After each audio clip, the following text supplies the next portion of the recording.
So the other day I was at the gym and somebody came up to me and said, "You just seem like you have such great energy." And I'm so curious, is it something that comes naturally to you? Are you a naturally positive person, or is it something that you work on?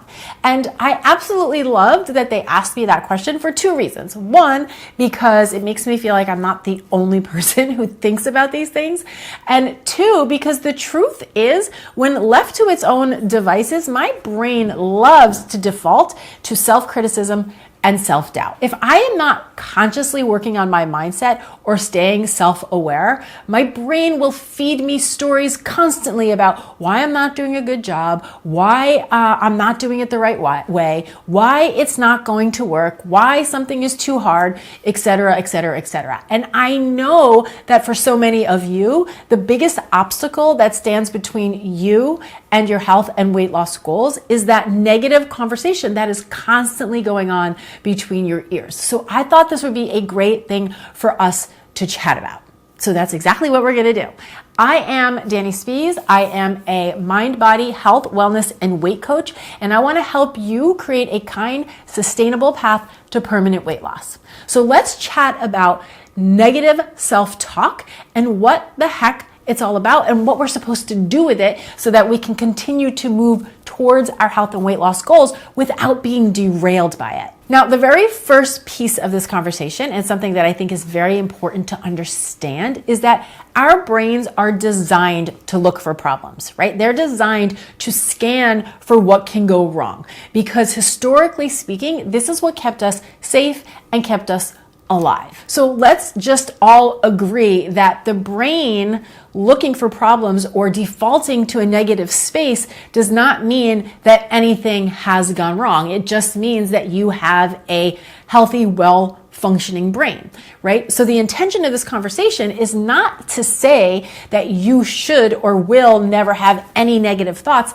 That is never going to happen. But the question is, how do we continue to move towards our personal health, wellness, and weight loss goals when we have some of that negative thinking in our brains, right? When you have a brain that loves to hand you thoughts that sound like this, that's never going to work. You're not really doing a good job. You're never going to get this. This is way too hard. I think you're very lazy. This is just not a good idea for you, etc. How do we have all of that and continue to move forward? That's what I want to chat about today. And I have three simple, practical, applicable tools that I use in my own life on a daily basis that I'm going to share with you in this video. Now, to begin, you have to understand that just because you have a thought does not mean that that thought is true. And just because you have a thought does not mean that you have to identify with that thought.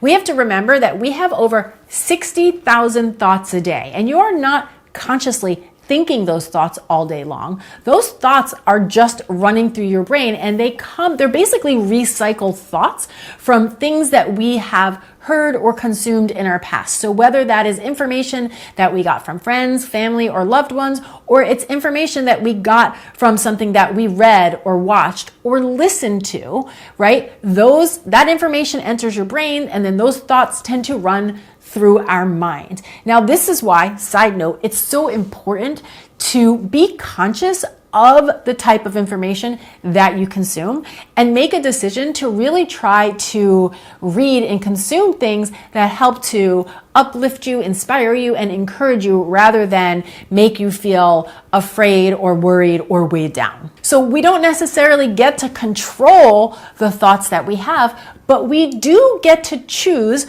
which thoughts we want to give energy and attention to and which thoughts we want to just let float on by. The more energy or attention you give to a thought, the more important your brain is going to think that thought is, and the more your brain is going to think that thought.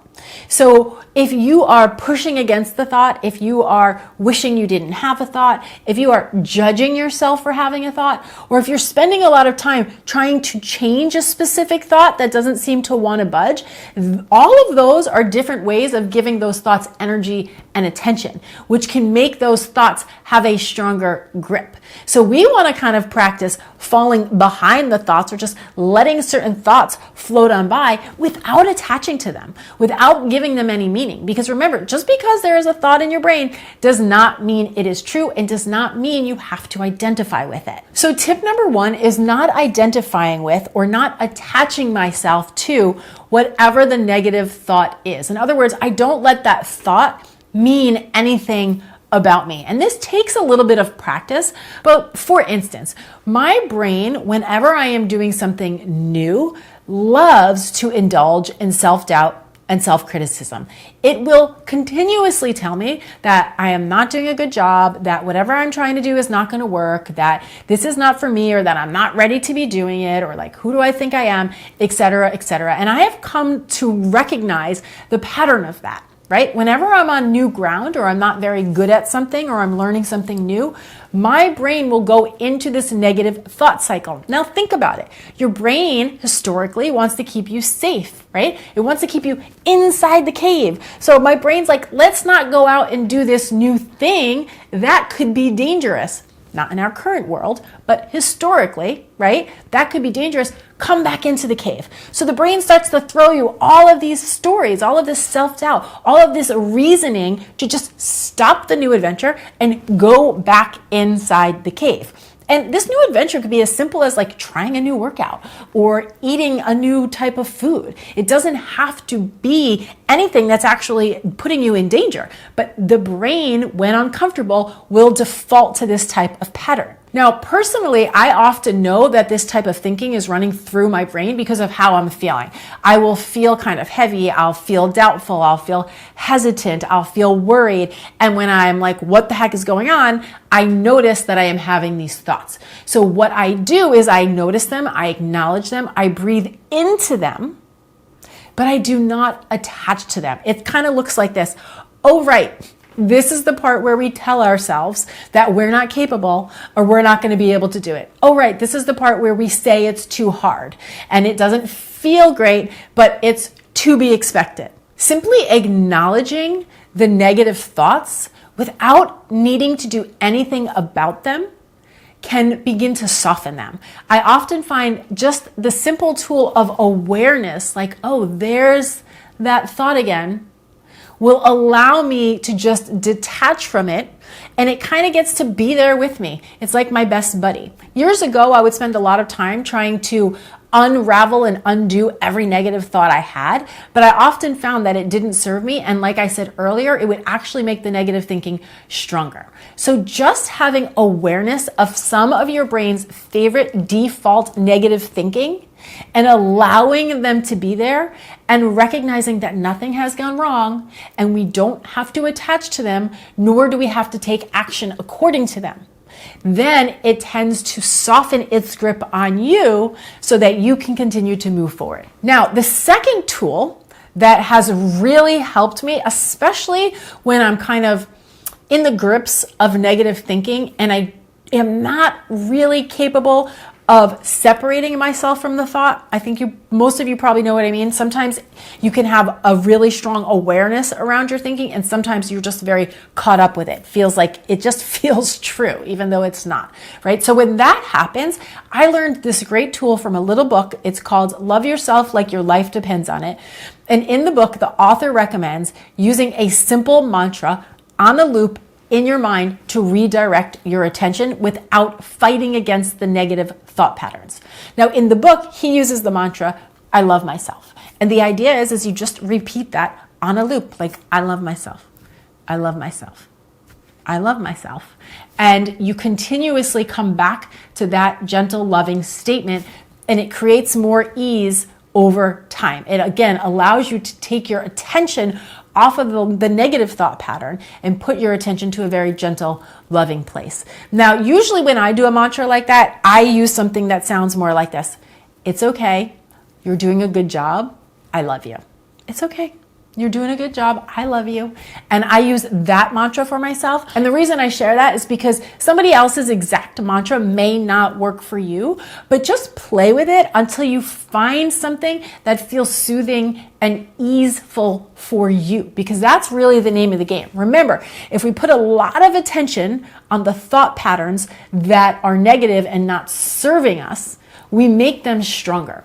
So we can't go in and fight against them. What we need to do is redirect our attention. So using a mantra in a loop like this over and over and over again is a great way to redirect your attention to a calmer, gentler, more loving space, which then allows that negative thought pattern to begin to dissipate. And the third and final tip I have for working with negative self-talk is more of a preventative tool. And that is to practice looking for the good. Now, as I said at the top of this video, our brains are designed to kind of scan for the problems, to look for what could go wrong. And so we have to consciously guide our brains to know that, hey, it's okay to feel good. It's okay to look for the good. It's okay to talk about the good and to strengthen those neural pathways in our mind so that by default or on default, our brains aren't going to such a negative place. So a few tools that I love to do for this are, one, to journal and to write about what I want in my life and why I want it, right? That's always a fun and exciting thing to think about. I also love to journal about what I'm grateful for. Again, that's something that brings you to a really positive emotional state.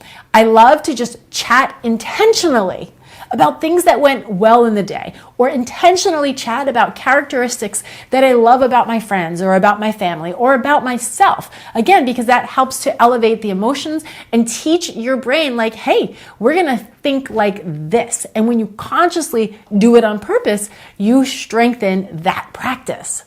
Now, I will say this is not a great tool to use when you are in the throes of some serious self-negative thinking, but it is a great preventative tool. So when you feel yourself feeling neutral or feel yourself in a positive emotional state, take out your journal and write these things out. Think about what you want. Think about why you want it. Think about what you're grateful for. When your family comes home, talk about what went well in the day, right? Train your brain to look for those positive thought patterns, because the more often you do it, the better you become at it. Now, you may be listening to me thinking, okay, Danny, this is fantastic information, but what does it have to do with my health and weight loss goals? And here's the thing. We have to remember that our food and our emotions are very connected, right? We will often crave foods that match our emotional state. We'll want foods that energetically match the energy that we are embodying. And so if you're having a lot of negative self-talk, you are inevitably going to feel heavier, more weighed down, more lethargic, slower, a little depressed perhaps. And from that energetic state, you're going to crave foods that match that. And those are foods that tend to be heavier and denser and more calorically dense as well. But have you ever noticed, like when you're feeling really positive and excited and vibrant, that it's much easier, or that you more desire very light, vibrant foods? So how we feel absolutely can affect the type of foods we want to eat. And this alone is good reason to make the effort to lighten up your mental and emotional state, because it makes it a little bit easier to eat foods that align with that lighter emotional energy. And another challenge with negative self-talk and weight loss is that when you have a lot of negative self-talk in your brain, it's inevitable that it's going to create a lot of negative emotion in the body. And if you are not somebody who has practiced allowing and processing emotion, it's very common to turn to food to help us self-regulate our emotions. So that is a very big conversation, and I could do an entire video on that alone. If it's something you want to chat about, let me know down in the comments below. But I just wanted to touch on it to show you how self-negative talk and health and weight loss goals are connected.